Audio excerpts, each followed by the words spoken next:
Bienvenidos. Continuamos nuestro avanzar. Punto de partida, el monte Sinaí. Punto de destino, los montes de Sión, Jerusalén, la Jerusalén celestial. Punto de partida, la ley escrita en piedra dada a Moisés. Nuestro punto de llegada, la ley del Espíritu, escrita en nuestros corazones, dada por nuestro legislador y salvador, el Señor Jesucristo. Entonces ya vimos, con relación al sexto mandamiento, como en Mateo capítulo 5, versículo 21, Jesús dice: oísteis que fue dicho a los antiguos, no matarás, y cualquiera que matare será culpable de juicio. Ya leímos ese versículo. Y entendimos que la ley, el término correcto, significa con lo tirsax, o sea, no asesinarás, y las implicaciones que eso tenía. Eso no solamente llega a recordarnos el punto de partida y decirnos que la ley dice no asesinarás, sino que continúa el siguiente versículo, después de que dice, oísteis que fue dicho a los antiguos, en el versículo 21, continúa en el versículo 22, y ahora viene la ley de él. O sea, esto dijo Moisés, y es verdad, pero esto es lo perfecto. Y dice, pero yo os digo, que cualquiera que se enoje contra su hermano será culpable de juicio. Acaba de decir él mismo en el versículo anterior que cualquiera que mate a alguien, cualquiera que cometa homicidio o que asesine a alguien será culpable de juicio. Y ahora la ley perfecta de Cristo nos dice, no solo es culpable de juicio el que asesine. El asesinato es el acto criminal de quitar la vida a alguien que surgió de manera intencional por algún sentimiento, por algún deseo, por algún pensamiento, por alguna tentación, una semilla de maldad puesta por el enemigo y aceptada en nuestro corazón. Y entonces Jesús dice, mire, sí, la ley del Sinaí es la ley a un pueblo o a un grupo de esclavos inmenso que se está volviendo pueblo, pero esta es la ley para aquellos que ya son pueblo pero quieren ser hijos, más a todos los que le recibieron, porque a lo suyo vino, ¿quiénes? A su pueblo, y los suyos, su pueblo, no le recibieron, más a todos los que le recibieron, nosotros, los que creen en su nombre, nos dio potestad de ser hechos, no pueblo solamente, sino hijos de Dios. Y entonces bien dice, no, y la ley para los hijos de Dios no es solamente que no llegue usted al acto mismo del asesinato. La ley para los hijos de Dios es que vayas a la raíz que terminó desencadenando ese acto tan horrible y tan terrible. Ese sentimiento, dice cualquiera que se enoje contra su hermano. Entonces, el manejo de las emociones, el manejo del carácter, el manejo del temperamento, el manejo de tus reacciones. Entonces empieza a hablar, cualquiera que se enoje contra su hermano, dije, ese será culpable de juicio. Y luego dice, cualquiera que diga necio a su hermano será culpable ante el concilio, y cualquiera que le diga fatuo quedará expuesto al infierno de fuego. Entonces, cualquiera que lance una calumnia, una acusación, una calificación negativa, entonces es culpable ante el concilio y es digno de un juicio. Quiere decir que cuando nosotros estamos emanando una sentencia contra alguien, descalificándolo, en la justicia celestial, entonces se entra a revisar eso que nosotros dijimos comparándolo con nosotros. Y nos hacemos culpables de juicio y nos hacemos dignos de ser evaluados, yo diría innecesariamente, por emanar una calificación que agrede, que daña, que al sucederse ese primer enojo, dice, el sentimiento, y luego además del sentimiento, el insulto, la agresión verbal, estamos llegando al camino que puede terminar en una agresión y la agresión que puede terminar en una muerte. Y entonces a la ley le dice, usted no haga esto si quiere ser pueblo, pero Cristo le dice a los suyos, trabaje el sentimiento, trabaje el origen del pecado. Usted ya no es solo pueblo, usted ahora es hijo y tiene el Espíritu Santo, y entonces puede empezar a trabajar no solamente con una persona llena de ira y de odio que no ha matado a nadie porque no tiene con qué o porque tiene miedo al castigo, pero si su corazón se desbordara, cometería quién sabe cuántos asesinatos y está ahí reprimido esperando explotar en algún momento. No, trabaja el sentimiento, qué buen consejo.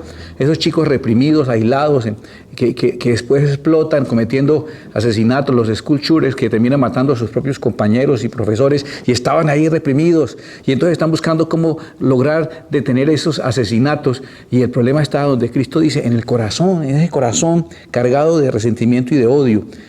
El Señor aquí nos da unos niveles muy interesantes de los cuales yo quiero hablarte, y es que lo primero, cuando se trata de alguien de nuestra fe, nuestro hermano, el Señor nos la pone muy difícil, porque dice, Por tanto, si traes tu ofrenda al altar y allí te acuerdas de que tu hermano tiene algo contra ti, deja allí tu ofrenda delante del altar y anda, reconcíliate primero con tu hermano y entonces ven y presenta tu ofrenda.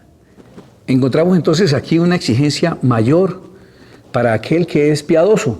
Porque mira, es a ese que fue a llevar la ofrenda, al que estuvo en la casa del Señor y fue a llevar inclusive una ofrenda, al que Dios le encarga revisar si alguien tiene algo contra él. Él tal vez no tiene nada contra su hermano.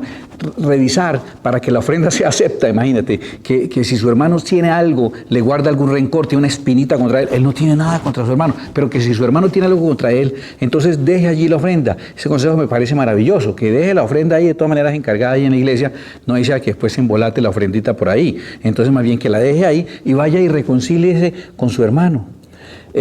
Pareciera que Dios está poniéndole una carga adicional al piadoso, al que por lo menos va a la casa del Señor, al que está pendiente de ofrendar, cuando el otro es el que tiene algo contra él. Él no tiene nada contra su hermano y Dios espera de él. Mira que parece injusto, pero es muy sensato. Dios está poniendo la esperanza de la reconciliación entre hermanos en el más piadoso, en el más espiritual. Dios no está poniendo la responsabilidad o la esperanza de solución en el que sea inocente o culpable. Mira que tiene sentido. Nosotros esperaríamos que el que dé el paso a buscar la reconciliación fue el que cometió el error. El Señor es muy sabio. El Señor dice, no, pues si él tuvo la desfachatez de hacer algo contra su hermano y tiene ahorita la capacidad de guardarle rencor en su corazón, tener esperanza en que él resuelva es un poquitico absurdo. En cambio, yo tengo la esperanza en aquel que a pesar de que recibió una ofensa, sigue aferrado al Señor, sigue amando a Dios, sigue cumpliendo sus compromisos con Dios. En Él tengo esperanza de que sea capaz de ir y efectuar esa reconciliación. Después da el Señor otro consejo, y ya no es para hermanos. Mire lo que dice, ponte de acuerdo con tu adversario. Versículo 25, ya no está hablando de hermanos. Ya está hablando de ponerse de acuerdo con el adversario. Antes habló de los hermanos y que cuidado usted como le dice, cuidado le llegue a usted a sentir enojo contra su hermano o a decirle necio y me molestan tus necedades o decirle fatuo y hermano me molesta tu fatuicidad, no sé cómo se dirá, tu fatulencia. Sí, eso debe ser muy molesto. No sé el término realmente cómo se dice allí. Significa cabeza hueca. Si usted le dice a su hermano es un cabeza hueca, algo así, un terco, un bruto. Eso está pecando, ya está culpable de juicio. Ahora, después dice, y si su hermano está enojado con usted, así no sea usted quien lo ofendió, pero usted es la persona más espiritual, la esperanza de reconciliación, Dios la tiene en usted. Y ahora en este nivel dice, y ahora con los adversarios, mire que ya no está hablando de hermanos, versículo 25, ponte de acuerdo con tu adversario pronto, entre tanto que estás con él en el camino, no sea que el adversario te entregue al juez, y el juez al alguacil, y seas echado en la cárcel. De cierto te digo que no saldrás de allí hasta que pagues el último cuadrante. El consejo con relación a los conflictos con los adversarios, para que no lleguemos a niveles de agresión que puedan terminar inclusive en muerte, es evite los conflictos. Arregle en el camino. No deje que el asunto llegue al siguiente nivel. El Señor diciendo, entre tanto que vas de camino. O sea, mira que antes de llegar a esas situaciones extremas, siempre hubo pasos intermedios de conciliación. Voy a resumirle este consejo de Cristo, o este mandamiento de Cristo, con relación a los conflictos con nuestros adversarios. Con relación a eso, Jesucristo nos está diciendo algo como esto. Es mejor un mal arreglo que un buen pleito. Arregle entre tanto que va de camino. Después le va a salir más costoso. Cada vez que dejas que un problema avance hasta el otro nivel, estás garantizando que va a ser más difícil y más costoso de resolver. El consejo que el Señor Jesús nos da, o el mandamiento que Jesús nos da a nosotros, sus seguidores, es evite los conflictos. Evite los conflictos con sus hermanos, evite los conflictos con sus adversarios. Si es con sus hermanos, tome usted la iniciativa de evitar tener problemas, no tenga problemas. Y si le toca a usted ir a pedir perdón, pues pierda ahí esa pelea. Vaya usted, doblega la cabeza y diga, sí, fui yo que puse el pie debajo de su pisada. Qué pena haberle dado ese carazo tan duro en su puño. O algo así, sea usted, pierda, sufra el agravio, pero no tenga conflictos con nadie. Vaya usted que es espiritual, su espiritualidad no solo se muestra viniendo a la iglesia, no solo se muestra dando la ofrenda, sino su espiritualidad se muestra manteniendo buena relación con todos sus hermanos. Y con sus adversarios sea sensato. En el proceso, deténgalo. El proceso siempre tendrá oportunidades de detenerlo. Es mejor un mal arreglo que un buen pleito. Eso es lo que dice el Señor. Arregle entre tanto que va de camino. Porque después irá a otro nivel, te entregará al juez, el juez al alguacil al carcelero. Cada vez será más complicado. ¿Por qué no detiene eso antes de que llegue a mayores? ¿Por qué no se arregla con una conciliación antes de que también se paguen las costas de los abogados y los costos jurídicos y las sanciones? ¿Por qué no? ¿Por qué no tratar de detener? El Señor dice, no tenga conflictos. Y el mandamiento entonces de Jesús no es solamente para un pueblo, no asesine. Jesús dice, no tenga sentimientos. Ese que asesinó a alguien llegó a ese extremo con un sentimiento, con un enojo y con una actitud y con una incapacidad de perdonar y con una incapacidad de superar el problema y con una incapacidad de llegar a un acuerdo. No sea así, ustedes son hijos de Dios. Mi espíritu habitará en ustedes, le dio Jesús a sus discípulos, y a nosotros nos dice, ya habita en nosotros. Ese que estaba con nosotros ahora está en nosotros. Esa capacidad que Jesús tuvo de mirar a sus agresores y decir, Padre, perdónalos, esa la tiene el Espíritu de Cristo que también habita en nosotros. A eso nos está llamando el Señor, a vivir como hijos de Él. Ese mandamiento es más perfecto, ese mandamiento es más completo, ese mandamiento nos involucra a todos. Sé que tú tienes personas que te dicen, no, yo no mato, no robo, ni nada, yo no hago, no mato, y les parece lo más grave. El Señor Jesús está diciendo, no solo las acciones, trabaje con los sentimientos, esos sentimientos, con el origen de cada uno de los pecados de los cuales dijo Moisés, no hagáis.